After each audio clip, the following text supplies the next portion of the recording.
Guys, nandito tayo ngayon sa tabing dagat po para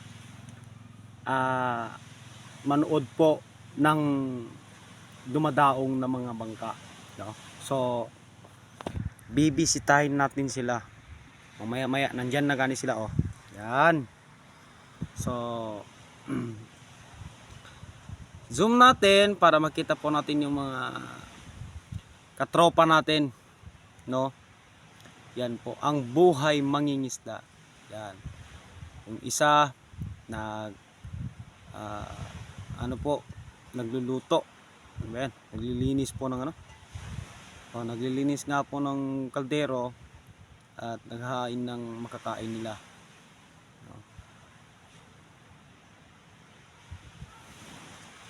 So napakagandang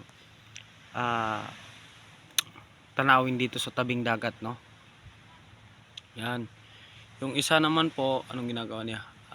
Ayun, naninigarilyo. Oh.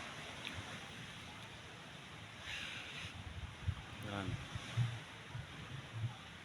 So, maliwalas po ngayon ang dagat, no? Maliit lang po ang wave ng dagat po natin. Yung balod niya. Yes. So, nandun naman po yung kasama ko, si Londeng.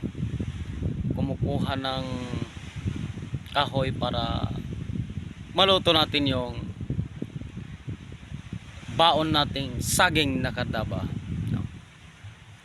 So, meron pa rin pong dimano na namamangka sa gilid. So, simpleng pamumuhay pero masaya.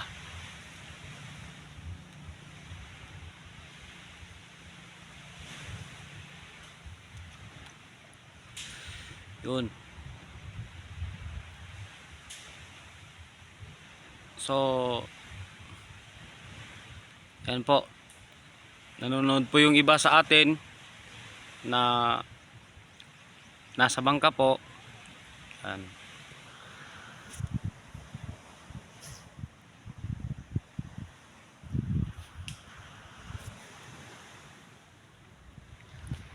Mga tropa, simpleng pamumuhay, no, pero masaya, no?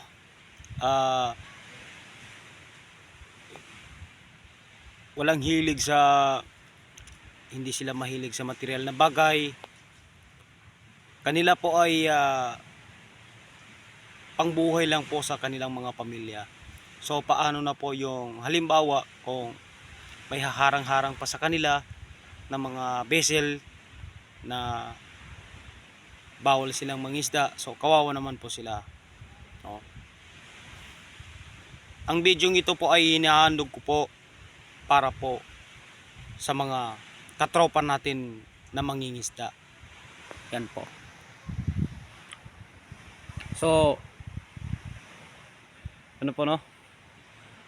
Napakaganda at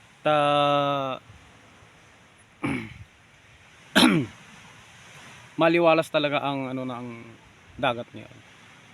So mamaya-maya bibisitahin natin sila, no?